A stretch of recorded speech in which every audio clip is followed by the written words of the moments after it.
We are back again with Prophet Talent Madungwe, but as you know, he has told us that he has changed his name from Prophet Talent Madungwe to Prophet Daniel, but he is the man who is going to tell you more about that. But one of the reasons why we are back here is because we have seen a poster and a message from Prophet Madungwe which says, Prophet Madungwe back from heaven. So we want to know, when did he go, what happened there, and when did he come back? Prophet Madungwe, Magadi was when did he back from heaven? Yes, our prophet recently was in heaven, so he's back. And he was in heaven. I had a nice time in heaven. Okay, what was one of the reasons of going to heaven? Normally, because you know, prophet cannot in heaven. Today, discuss pertaining on earth. Saga even the pambera of the prophet when appointment I must visit again in heaven. Tonight, no vunza zimwenye zinge zichinetsa kana kuti nyaya ita so mnoti kudinadzo. Then to vurwa anonzi my heavenly books, told that the Bible then I come back to the earth. Don't you direct the voice of God? Notice the Bible does not save the current people, but the voice of God direct. Saga apanama chances a good puzzle pin that the voice of the devil, or one says with a prophetic prophet voice. We are taking it direct from God. So normally those that know it every month prophet when appointment we are taking vunzana na marinye zinechika panyika kuti izvo zviri kureve muda kuti vanhu vanoti todzoka tuapa message yacho anonzi ma heavenly updates. So prophet was in heaven recently, tikaita ma meetings ese tikaona zvatakaonawo nezvimwe zvatakaona. Tisatapinda mu outcome ma meetings. Kana muchienda kudenga munoenda sei? Because my viewers vangade kuziva kuti prophet vanoenda sei kudenga. Right, Prophet Madungwe vano so far ndavane nzira 3 dzandakashandisa.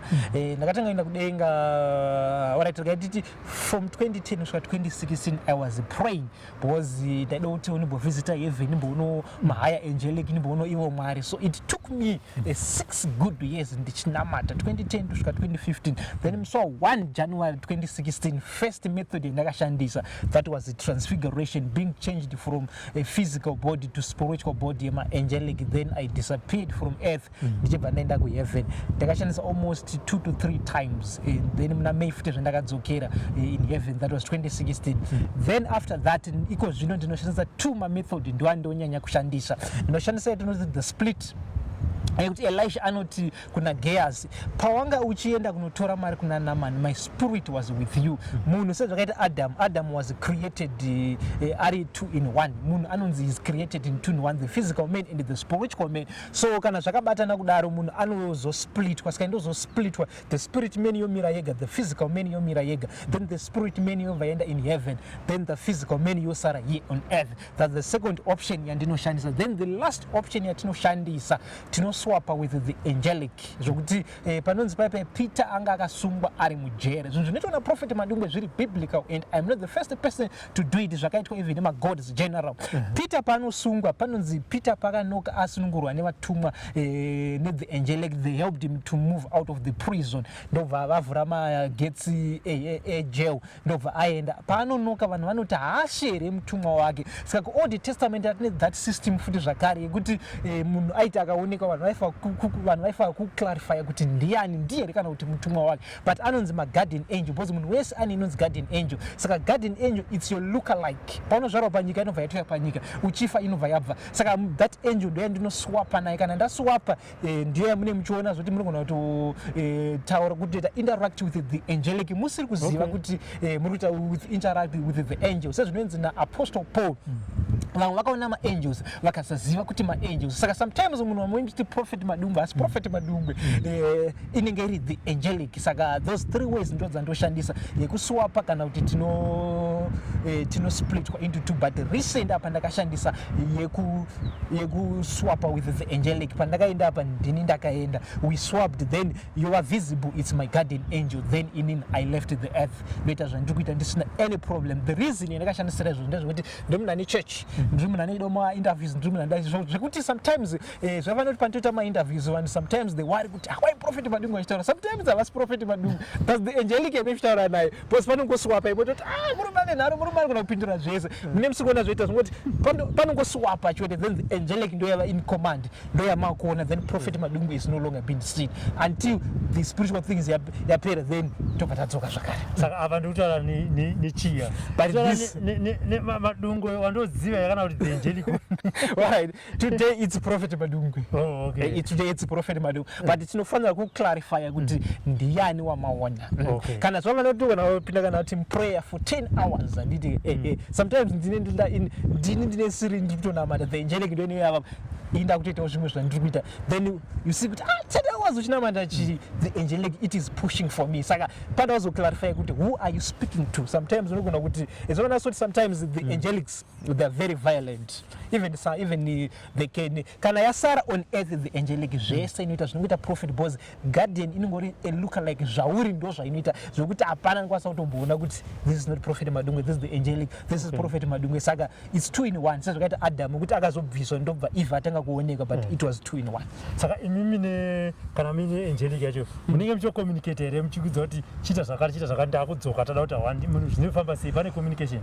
Alright, chinonzi sezvandataura ndikati Adam naEve vainzi nyama imwe chete, kana sezvakaita mukadzi nemurumiko zvinanditika vanonzi nyama imwe chete, but vari vanhu two. Saka zvinhu zvinoita correspond to each other. Obviously we correspond, zvedu we do as zvinoita a wife and a husband, anditika that's the method inoshandisa kuti vanhu two anditika vakupinda into same vision, anditika they correspond, they do zvinhu zvavo vava chinhu chimwe chete, but vari vanhu two anditika. Saka even the guardian angel nemunhu vanonzi vanhu two, anditika vanonzi munhu one, but vari munhu the angelic. Saka zvese mune muchitoita correspond to each other. Ndikaenda in heaven, the angelic inondiudza zvese zvichiitika, ndinoita zvakati panyika patoita zvakati, zvinopatora zvakati, the angelic yangu inoita zvakati zvinoita. Saka hapana, it's like it's automatic.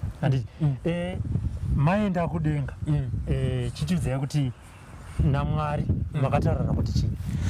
Alright, recent ndainda in heaven, ndakapinda first ndakapinda second heaven, pane zvandaida kuona about the Garden of Eden. Ndaida kunyatso clarify kuti Garden of Eden ranga rakamboita sei, then ndobva ndachiona the Garden of Eden, ndanyatso revisit in heaven. Ndakambotaura this message that I once visited the Garden of Eden, but handina kukwanisa kuzoona isi, ndakangopinzwa mukati, but ndakazonoita touring ndichinyatsoda kunzwa kuti zvakambofamba sei. Maifamba pega ipapo with my other angelics from heaven. Okay. So the Garden of Eden ndakaroona ndikaona mafruits, almost mafruits ari panyika, most of them are in heaven, although vane avo ma-advanced fruits. So ndozvo zvandakakwanisa kuona izvozvo.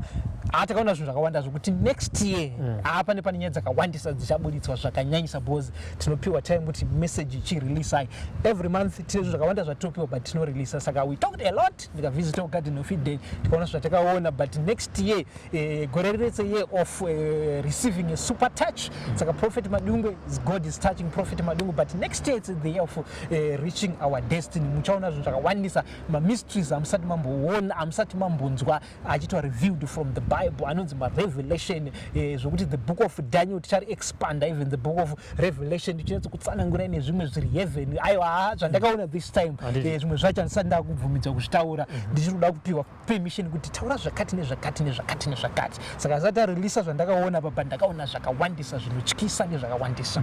Handipa mafruta chituudza tree yakabuditsa fruit yakadyirwa naEve makaiona here kana kuti dzingori nyaya dzemubhaibheri? Alright, tree yaimirira zvayaimirira, it was a parable yaitaurwa. Okay. Pachitorwa the Garden of Eden, the order of Garden of Eden, anditika ichitranslatewa to the humanity. Sezvinoita kuti Jesu aiti murimi akanokusha, anditika murimi pairwa murimi, but zvichitaura zvemweya. Saka here is the tree of life and the tree of knowledge. Zvinhu zvemweya zvaitranslatewa zvichizoya, because mukatarisa panozonopera that parable panonzi munhu pakazoziva that tree he was naked. Okay. anditika saka zvakatanga in the spiritual realm pazvazvodzoka panyika saka vaitaura zvinhu the heavenly order yacho iri in the garden of Eden, but zvichizonobata kusvika tasvika pa the nakedness pakazotanga the sin rate kuti ndo pakatanga kutadzwa. Tichiri mugarden of Eden zvakare pane here zvinhu zvamungataurire maviewers zvavanonzwa kana kuti zvavanotoziva kuti muzadzikise kuti zvechokwadi inini saprofeti Madungwe ndanga ndiriko, izvi zvamunoverenga kana kunzwa zviriko? Alright, chazvinoita ndezvokuti zvakaonekwa naprofeti Madungwe, most of the thing is not mentioned in the Bible, like tangoni the garden of Eden zvatopera nditika, but kuti zvakamira sei rakazodairika nemafruits even kuti but garden of Eden is a flat land. No valley, no mountains. It's a flat land, beautiful, with the different trees. No one, and it looks after itself. It's original. Apana zomboti like zombota zotunisa fertilizer zozokura zozodi. It's a natural thing. It's built itself. Aina zvakawanda zvine zvokuti mafruits acho ano maintain, anodiya hakuna ano maintain. Inozvita zvega. Saka kunogara ani? Alright, my angelic they just patrol.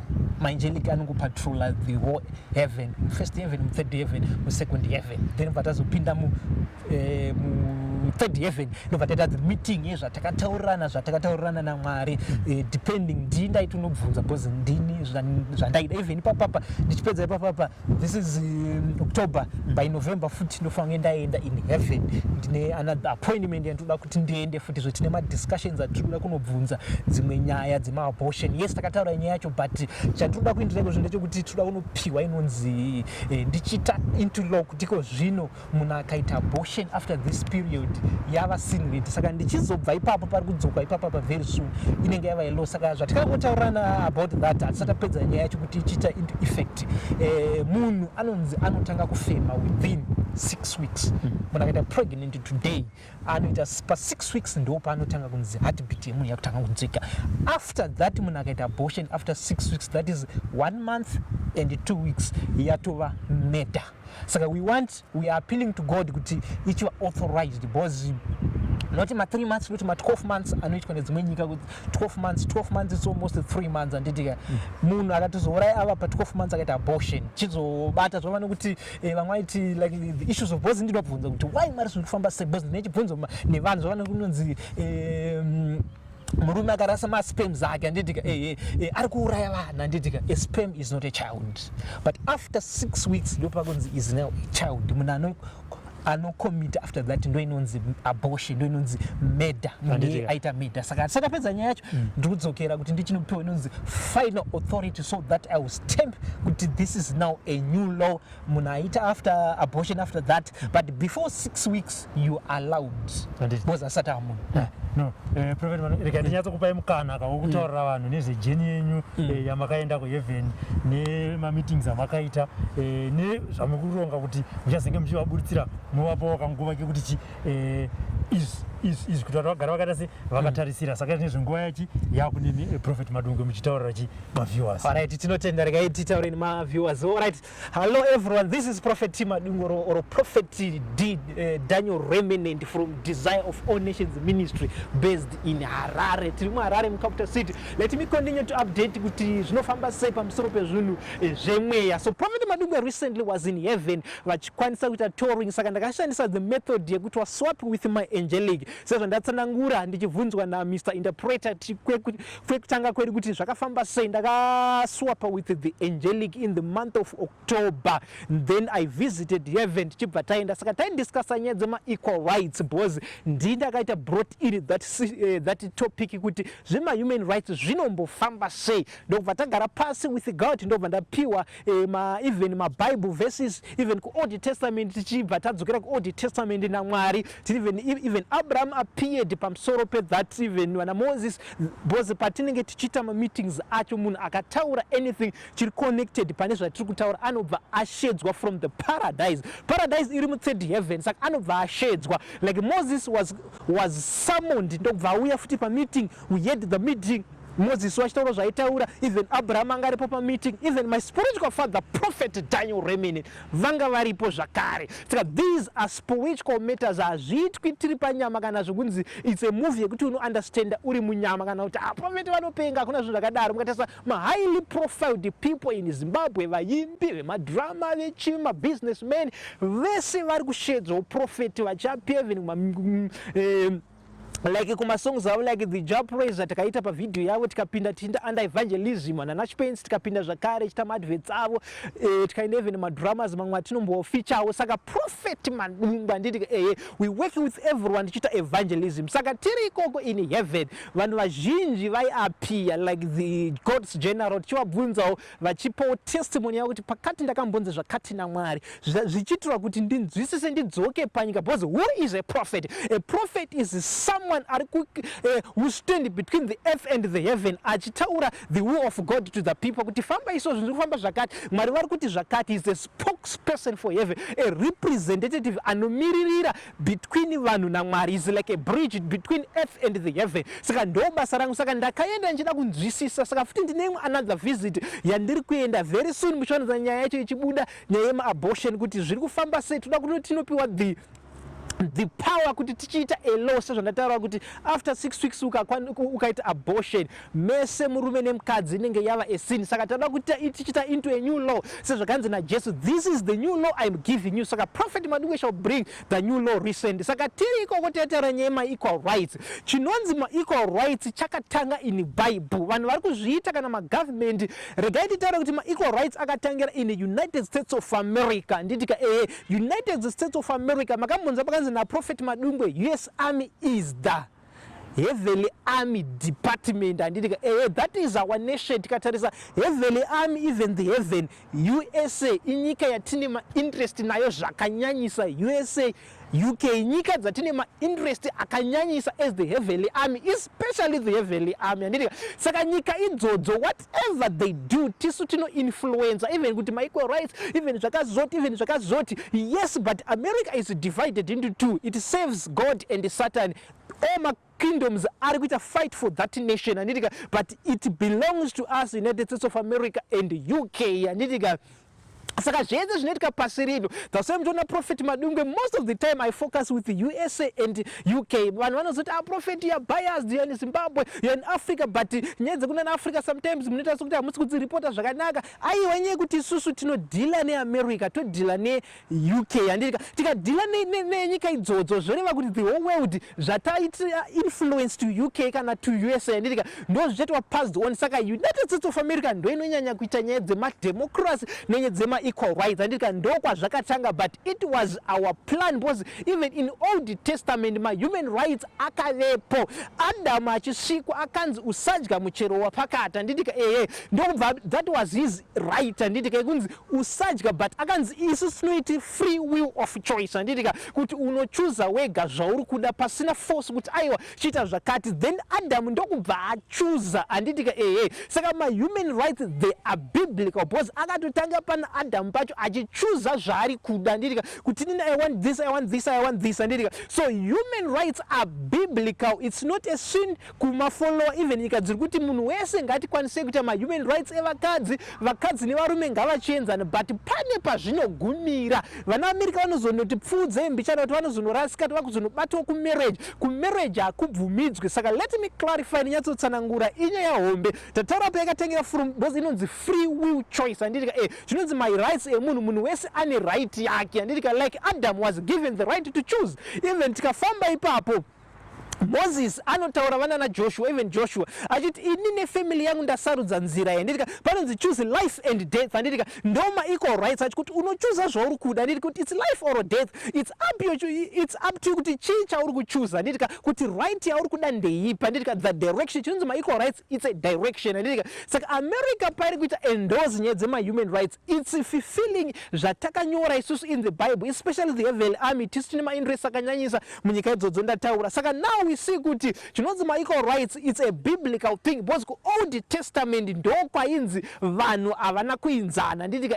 but ku New Testament Jesu achiuya, Jesus Christ died for everyone anditika akafira munhu wese, whether a Jew, whether uya noti rikainditsanangure kuti ku Old Testament zvanga zvakamira sei. We see kuti ku New Testament anditika Jesu achiparidza Bible feeding of 5,000. verenga the Bible rako zvakanaka anditika Prophet Madungwe munhu anonyatsotaura zviri muBible, zvinhu zvandoita zvese zviri muBible. Ndine ndaenda in heaven, ndopinda muheavenly school anditika ndakataura ndikati 2016 ndikambopinda muheavenly school ndikadzidza zvandakadzidza anditika ndadzidza kudaro anditika ndokubva ndadzoka bva ndobva ndazotanga kuparidza zvakanyanyisa pano panyika. Saka message yangu ndinobva ndapinda muheavenly school ndobva ndauya nayo. Saka ku Old Testament vaiverengwa vainzi vanhu anditika they were Israelites anditika kana usiri muIsraelite wanga usiri munhu anditika because vainzi the God of Israel anditika kana usiri muIsraelite wanga usiri munhu, magentiles tanga tisiri vanhu. Ndisaka pamona Jesu papa the Syrian woman anouya anditika ndokubva Jesu ati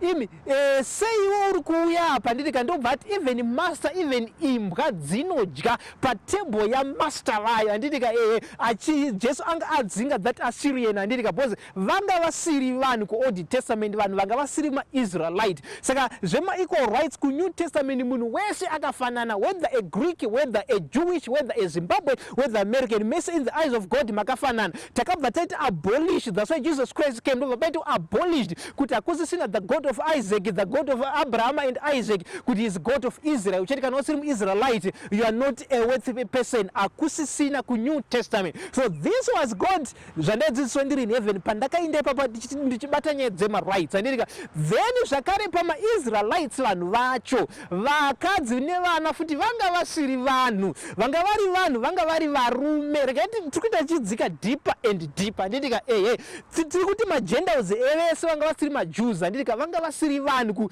vanga vasina ma-rights ekunzi vanhu, kuti ma-human rights ekunzi vanhu, vanga vasorota kana right, they were dogs anditika ndo zvaimirira vana nguruve dzedzainzi maIsraelites musadya nguruve anditika. Mukatasa Genesis achitanga vanhu vakanzi dyai mukadzi yese Adhamu anditika anambonzosaka. Saka kureva kuti mukadzi akasviba tisu tainzi magentiles anditika. Topinda muIsrael macho futi kuti vainzi vanhu ndevapi. Vainzi vanhu pairehwa vanhurume noti vakadzi. Pa 5,000 paya Jesu anoti it was 5,000 men, not women. Anditika vakadzi vaisaverengwa, they were not people also futi even vari maJewish anditika they were not people anditika vaisaverengwa futi, they were not people anditika nesu magentiles neivavo. Then handei futi pavarume vacho veIsrael anditika they were not vanhu vanga vari vainzi they are worthy futi anditika vanhu vaitonzi vanhu vanga vane ma-rights chaiwo ekuenda before God anditika varume vanga vane maseteni avo avaingopiwawo certain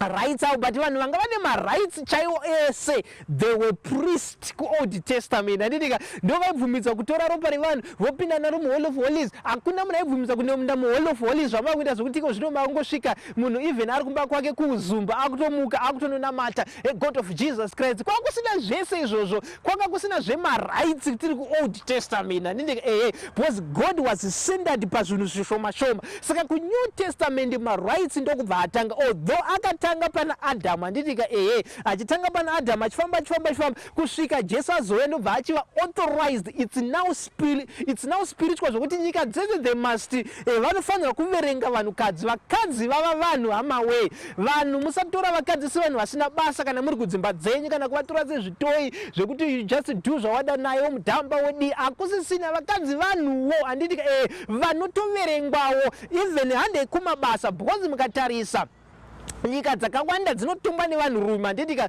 but isusu hatina basa because umwe anoti hazvinoitire kuti president wedu aite mukadzi atitonge. Hazvina kana basa. Ku New Testament mukadzi anobvumidzwa kutonga even zvisati zvava fully authorized. Tine vanhu vaitotonga ku Old Testament like vana Deborah vaya anditika vava vari vakadzi vaitoenda vachitonorwa hondo anditika vanhu vaya vakadzi vomuBible tine vanhu vakawanda vana Mary vese ndo vaitolida pa forefront anditika even mukatarisa Jezebel anditika he was a woman aitolidhawo kuold testament zvisati zvava fully authorized. Handitika saka nawo vakadzi vanotoverengwawo, even nevanasikana vanotoverengwawo. Saka kumabasa hazvina basa kuti mutungamiriri wenyika aita mukadzi, hazvina kuipa. I am happy kuti kuTunisia recent vakaisa the VP, the vice prime, vakaisa prime minister wechikadzi, which zvinhu zvatinosapota. Handitika even if we go to United States of America, we see kuti kuUnited States of America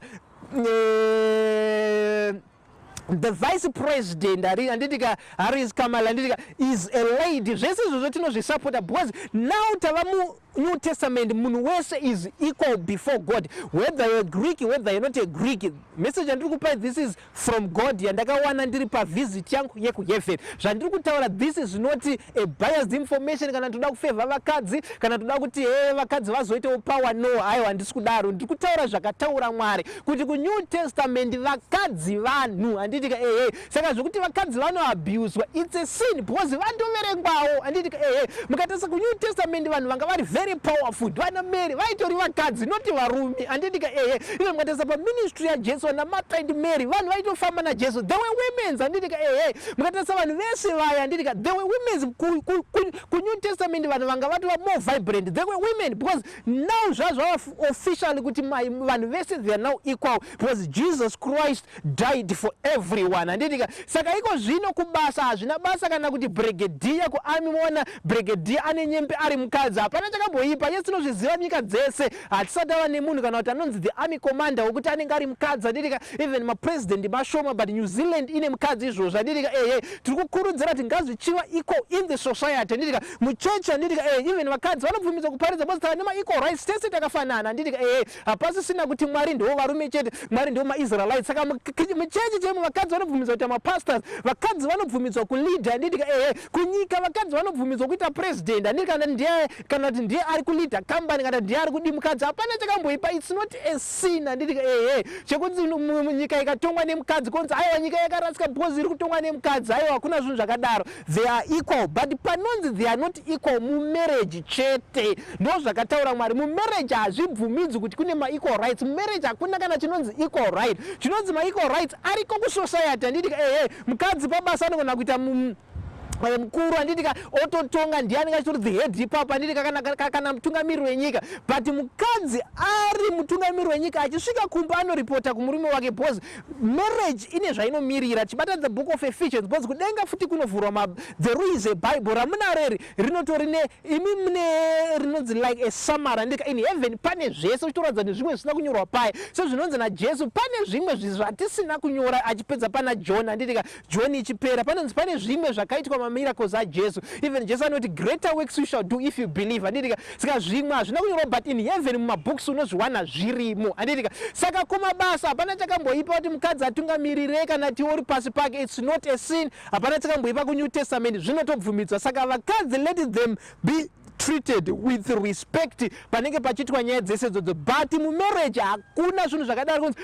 ma-equal rights. Kana kune ma-equal rights vakadzi kana muri kuti kune ma-equal rights, handitika vakadzi ngavakwanisa kuitawo mafathers. Handitika to pregnant the women, the men. Handitika mukakwanisa that ndiri kutaura example yandakapiwa naMwari kuti kana vachida ma-equal rights vakadzi mumarriage, handitika they must also manage to pregnant. And because munhu anoita pregnant someone ndiye munhu ari pamusoro. Handitika not anoreceive. Handitika sezvatinoita kuti we receive the blessings from God, so God is above us. Hatifi taenzana naMwari because he is our maker. Handitika saka even the order of the marriage inomirira Jesus Christ and the church, the love between that. So mukuru wayo ndi Jesu, hatifi taenzana naJesu, haufi waenzana namaster wako. Handitika saka mumarriage hatifi taenzana zvokunzi murume nemukadzi. Saka Satani akuzofuriro achita ma-equal rights asipo. That's why ndakati ndinde kudenga ndinonyatsobvunza Mwari kuti nyaya ma-equal rights munomboti kudii nazvo imi, what is your position? Mwari vakanditsanangura zvandiri kutsanangura. Handitika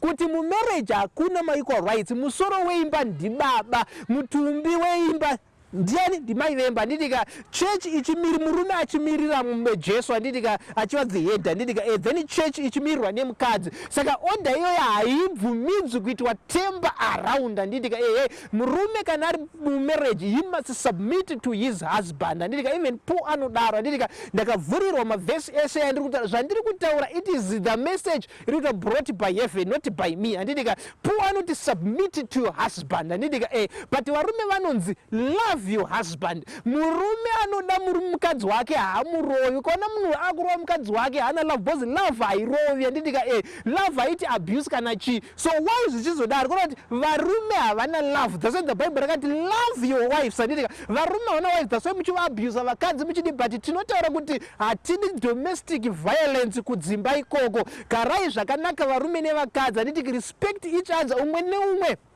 ngaende panzvimbo yake. Yes, munoziva kuti police it works with us zvakare.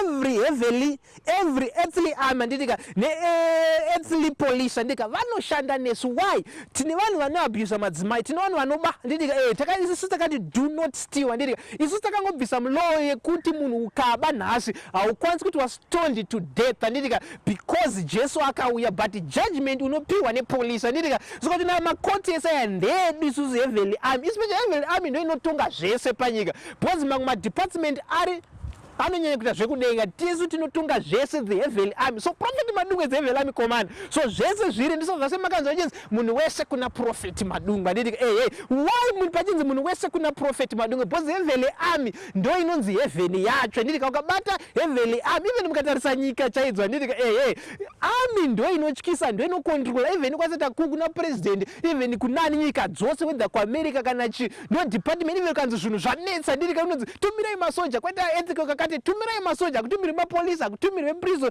akutumire mamwe madepartments even in heaven handitika vane nyaya yese heavenly army saka army commander munhu wese kuna army commander because even departments ese they submitted to prophet Madungwe the heavenly army commander handiti saka the heavenly army commander ndo heaven yacho ukaona prophet Madungwe prophet Daniel Remenent or prophet Madungwe ndo heaven yacho because ndo heavenly army saka munhu wese kuna prophet Madungwe even vafundisi vamwe venyu vane vachita fembera kunzi adazorota zvakati zvazoti Mwari wacho haatombomuziva asati wamuona haatombozikanwa heaven yacho yanota manje prophet Madungwe vanoziva heaven yacho. Prophet Madungwe vakaona heaven Mwari wacho. Prophet Madungwe vanoziva maangels ese madepartments ese heaven ndakaiona yese ndikaita zvakawanda saka munhu wese kuna prophet Madungwe. Saka marriage haifi yanzi vanhu munoenzana hakuna zvakadaro. Yesi kumabasa kana kuchidaita president kana kuchidaita company kudaita chi hapana chakamboipa equal rights ariko but ane kwano apply nekwasinga apply. That's why ndakaenda kuheaven kuti ndinyatso kunzwisisa rega ndite go deeper with nyaya rights handitika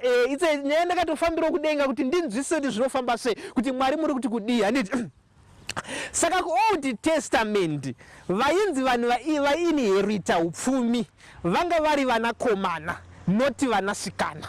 Why? Vanakomana ndo vainzi munopfuudza rudzi handitika ndo vaikudza rudzi handitika saka nanhasi tichine futi masituations ekuti vanasikana vanonzi munhu akaita mwanasikana anoti haasi munhu haafili kuti aita mwana handitika zvakatangira kuOld Testament but time yatava it's no longer advisable kana it's no longer applying to us handitika kuOld Testament inheritance ichigadzirwa naMozisi naMwari. Moses appeared tiripo pameeting mu3rd heaven pakanzi Moses ndiye wandakapa mutemo pakatanga nyaya yemainheritance achipa handitika achipa kuti upfumi unopiwa mwanakomana bhozi ndiye anoita bhozi vasikana vainzi vanoroorwa. Saka mukaona dzimwe nyika sana India dzinoti vanasikana ngavasadai ngavasati vari kutora the Old Testament not the New Testament handitika saka inheritance yaipiwa mwanakomana ndobva paiswa mutemo uyoyo kuOld Testament. Verenga Bible rako zvakanaka. Zvachidaro manje pane munhu akazofawo asina mwanakomana vana ndobva vauya kuna Moses as the judge paitonga paipinda mutende rake panozoya baba vake Jethro handitika vachiti wadiwa iso vamwe maadvisors ako anokubatsira handitika saka nyaya dzaiuya kuna Moses handitika ndokubva pauya pakanzi baba vedu vakafa handitika but hatina mukomana saka upfumi hwotorwa nani. Saka vainzi vanhu varume kuOld Testament ndovaibvumidzwa kutora handitika kutora upfumi handitika inonzi inheritance nhaka handitika ndobva kwanzi hapana mukomana handitika saka God's law yanga yakasika kuti munhu wese waifanira kuita mwanakomana hakuna munhu aifa asina mwanakomana, but pane akazofa asina kuita mwanakomana. Ndokubva vauya kuna Moses. Zvanditika zvachidaro ndombakazonzi naMozisi, ndobva Mozisi ataura naMwari vakanzi chiendai munopa vanasikana. Ku-Old Testament vanasikana vanga vatotanga kudi kugamuchira nhaka dzavo. Even I like the song yakaimbwa naBlessing Shumba, ndozvati vanhu munefara inonzi vanasikana vakazopiwa nhaka chichi vana vaJobho zvakara. Ndika but kubata kwayakatangira Moses ndiye akataura this kuti ndini akatanga nyaya dzacho. Even vana vaJobho vanasikana vakapiwa nhakawo dzavo, vakapiwa because equal rights anga atotanga ku-Old Testament, but zvisati zvava officially authorized because Jesu muridzi akaauthorize zvese anga asati auya, but ku-Old Testament zvanga zvavapo. Saka munhu aifa ane aite mwanakomana aifanira, that was the law of God. Anditika but nekuda kwesin rate uyu ndokubva azofa pasina mwanakomana, ndokubva vanasikana ndokubva vapiwa chii, ndokubva vapiwa upfumi hwavo, ndokubva vati saka iko zvino baba vakafa vanasikana vanobvumidzwa kuiswa pamba, chero vakanoorwa chero kadii vanoiswawo pawiri nokuti vava vanhu. Handitika ndinozviziva America yakatozviisa, even nyika dzese muri kutevedzera because America it's our voice. Handitika isini zvatinoda tinosvika muAmerica toti America itai zvakata. Handitika kana taita zvakata, handitika kana tapa zvatiri kuda muAmerica mese munoteera music yacho munongokopa America. Handitika zvese dressing munongokopa America, zvese isusu tinodhila neAmerica. So that's why munoona Prophet Madungwe anyadhila neAmerica neUK. I am not biased about that. Ndinodhila neAmerica nei then dzimwe nyika tozongoitawo zvekungopinda apo neapo, but hatinyanyi kufocusa too much. We focus ndo pane world yedu because chaitwa muAmerica zvamuri kuita nhasi zvema-human rights zvakatangira kuAmerica, but tisu tiri kutaura ma-human rights tisitakamatanga. Handidika patime yaMozisi handidika vanasikana vachipiwa, Jobho vanasikana vake vakapiwawo. Saka iko zvino ukafa kana une wiru yako, kana usina kuisa vanasikana uchiti havasi vanhu wakarasika, handidika vanasikana vako vaise pawiri yako, vanotofanirwa kutopiwa inonzi inheritance. They are equal. Vanakomana nevanasikana mese makaita equal. Hapana nonzi mwana akakosha kudarika umwe, musikana haasi mwana, kana musikana ngarege kuenda kuchikoro. Hakuna zvinhu zvakadaro. Uko ma-equal rights anoshanda mumarriage. Ndomandataura kuti izvo hazvishandi chete. This message is brought to you by heaven. I see a Prophet Madungwe and I am not biased. Asi kutry kuda kukuridzira vakadzi kuti kana kunonzi kukoresa vakadzi. Aiwa ndiri kuparidza sezvandakatumwa naMwari. Handiti because unonzi umwe munhu achiti vakadzi ngavarege kuparidza kuNew Testament. Handiti aiwa even Paul was a tough preacher. Handiti anoti handibvumidzi mukadzi kuparidza. Handiti kuna vanhu vanoti ina handibvumidzi kupa mwanasikana nhaka yangu because anozoroorwa nhaka yoenda. Handiti ina handibvumidzi kuti musikana adzidza. Handiti musikana anofanirwa kungoroorwa. Aiwa that was zvanga zviri kuOld Testament, but Moses akazozvichinja pakazonzi pane afa asina mwanakomana, ndokubva zvachinjwa. Saka vanasikana vava vanhu, iwe wacho kuti uve munhu wakatozvarwawo nemukadzi. Handiti kana mukadzi wakatodzvarwawo nemukadzi kureva kuti newewo wacho handiti you need munhu wechikadzi kuti vanhu vese muvepo panyika makabarwa nemukadzi. Handitika hapana akazvarwa nemurume kunzi pane murume aenda kulabor. Handitika vakadzi vakakuzvarai. Saka now it's equal in the society. Hazvina basa mukadzi wechirume, hazvina basa kuti ndipasta vechirume ndipasta vechikadzi, hazvina kana basa rese. Handitika pasta ndipasta whether uri murume kana chii, zvese zvakafanana, whether uri muGreek whether uri chii. So ndo message yataitaura tiri in heaven, nyaya yema-inheritance, nyaya yema-human rights. Saka ma-human rights ndakuudzai kwaanopinda nekwaasingapindi mumarriage haatombogari abvumidzwa panyaya inonzi yemarriage. Ndakuudzai kuti marriage inomirira Jesus Christ and the church inoripota kuna Jesu Kristu. Haifi yamboita equal to Jesus Christ. Saka mukadzi haafi aita to equal to a man kana muri mumarriage, but kumabasa kumasociety whether udaita kupresident kana uda kuita chii kana kambani kana chii, hazvina kana basa rese. Vanasikana ngavaende kuchikoro. Handitika hapana chakamboipa zvese izvozvo. Tinokurudzira kuti vanasikana ngavaende kuchikoro, ngavadzidzewo. Tine dzimwe nyika dzakaita sana India vachiri kumashure vane vachiti vakadzi ndevekungoroorwa. Tine vamwe vanhu vakaita like vekumasowe vekuti vanonzi mwana ane 10 years akutonzi ngaanoroorwa. Aiwa vana ngavadzidze, vana havasi vekungonzi ngavangoenda kumarriage chete, zvakasiyana. Even iko zvino vakadzi ngavaende vachitonoita mamanagers kumabasa vachipfeka masuti. Handitika kwete ngoti vakadzi because zvakapera kudhara zvekuti vana vaingozvarwa vanasikana kuti ngavaite vanhu vemarriage chete, ngonzi vaite zvikorobho vari mumba vachingokorobha. Aiwa iko zvino tava kuNew Testament. Ndosaka muchiona Jesu akanotora dhongiri. Handitika aiti zvakasungirirwa zvinofanirwa kutorwa zvipinde munyasha. Handitika pairewa vakadzi paire wavanasikana paire waisusu magentiles handiti takasunungurwa najesu kristu. That's why Jesus Christ came for us. He came to both isusu vakadzi nesu varume nesu magentiles. So munofungidza kuti Jesu akaira magentiles tisu kamagentiles nevakadzi vacho tanga tisiri vanhu, because he was God of Israel, he was God of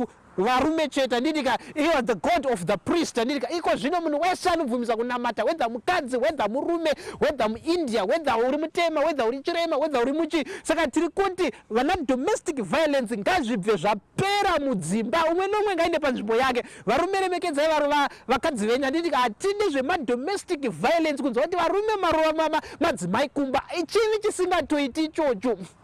Hausiwe jaji handidika. Kana wanoona kuti mukadzi akuitira zvisingakuitiri, unongoenda na even mubhaibheri tinenye kuti kwainzi kana wati haudi mukadzi ramunoti gupuru pachishonari handidika, maenda kumaelders yenyu monopira nyaya yenyu. Kana abatwa red handed chiri chifeve obva aitwa stoned to death handidika, unoenda kumaelders yekumba kwenyu kana kuti unoenda court handidika, inokugadzirisai court inomirira the heavenly court handidika. Tinenge tinoti the heavenly court, tinenge tinoti the heavenly court handidika, but earthly court it's a sub division of the heavenly court handidika.